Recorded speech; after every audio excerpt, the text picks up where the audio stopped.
The 10th country, UK, United Kingdom. And the very first time when I went to the UK, that was back to 2013. I went from Perth to London, but I was in London only for a few days, and then I followed the tips from a local person who I met in Australia. He gave me some suggestion where I should visit during my time in London. It was very briefly. And in 2015, I went to UK for work. I firstly worked in Oxford. I was in Oxford more or less 6 months or something like that. So I worked in a place called Summertown in Oxford, and I was working hard because at that time I was trying to save money to support myself in traveling in South America. So and before I left Oxford, I was traveling around the UK. I went to the northern part, Edinburgh, the Lake District, Cambridge, Wales, and so on. And after I worked in Oxford, then, of course, I went to South America. I was traveling in South America for a few months.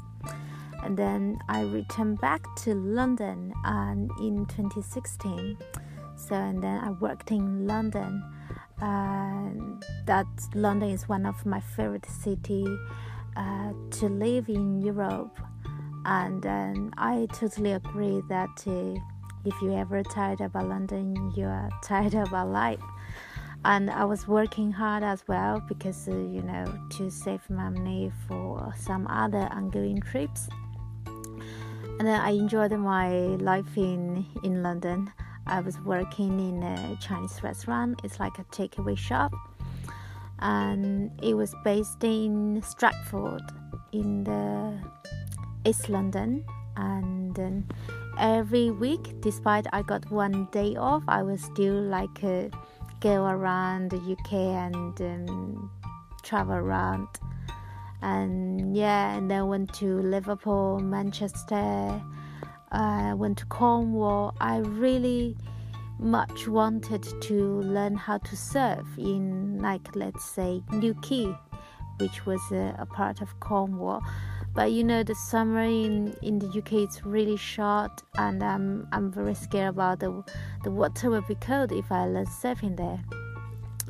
And the one thing about the UK, it's wow, the summer is really short. Summer's here, summer's gone.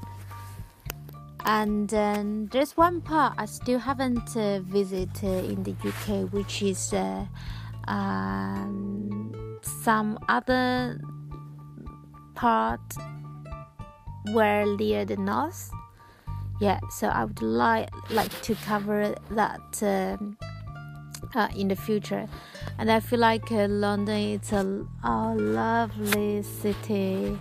And then I met mostly the gentlemen in London, like in the subway. Whenever you need a hand, people just ask you proactively without you even seeking for any assistance. Even after I moved in Canada, I still remember that the very first time when people helped me with my luggage was an old gentleman who immigrated from Manchester to Canada.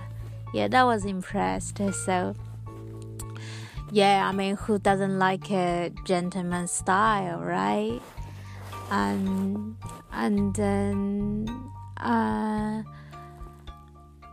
I think even for English, I like British accent more than the other accent. Since I was young, I don't know, different people prefer different accent, but in my perception, it doesn't matter what accent you speak, as long as people understand you. But it's just personally, especially the northern accent, it's my favorite cup of tea, love. And then and the British people, sometimes when the way they talk, it just sounds so funny in my perception. They always say, "Oh, bless you."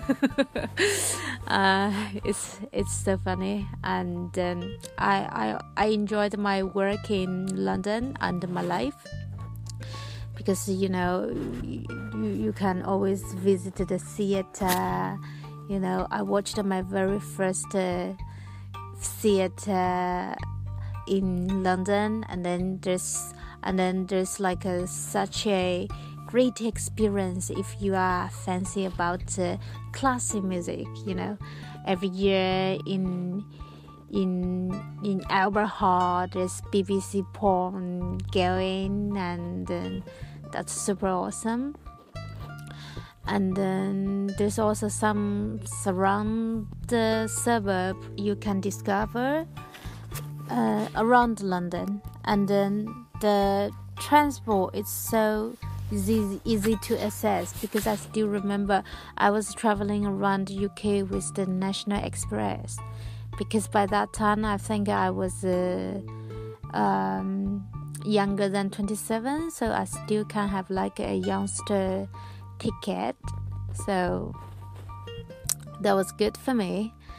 And during my life in the UK, I feel like the train seems very expensive for me, but after I moved to Canada, Canada is the one because the tax from Canada, so you will never notice which one until you compare the two different countries.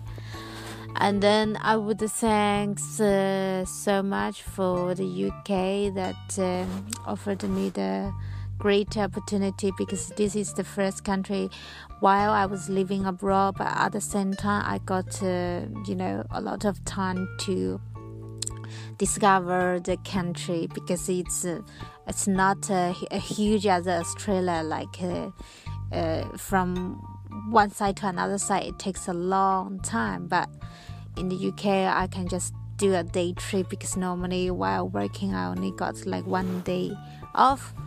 So I was really working hard, and then during my time working in the UK, that supported me about like 5 months trip in South America and some other part of Asia, which I feel really grateful. And I also met some friends while I was working there, so we still keep in touch.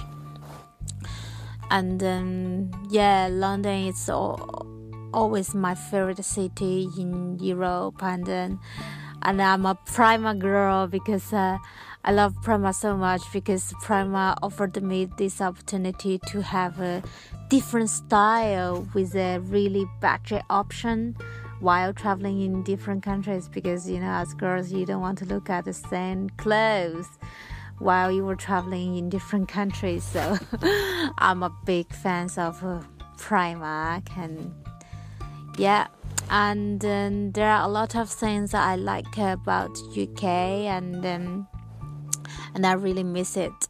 And I hope I can visit London soon and then go shopping there, eat my favorite cake there. And I really miss the UK, and I hope people were getting better under the COVID there, because I noticed the news there. So bless UK, and I would thank you very much for listening. And next coming episode that will be the Netherlands. Then back to 2013 during the Euro trip by the train. So I'm looking forward to see you in the next one.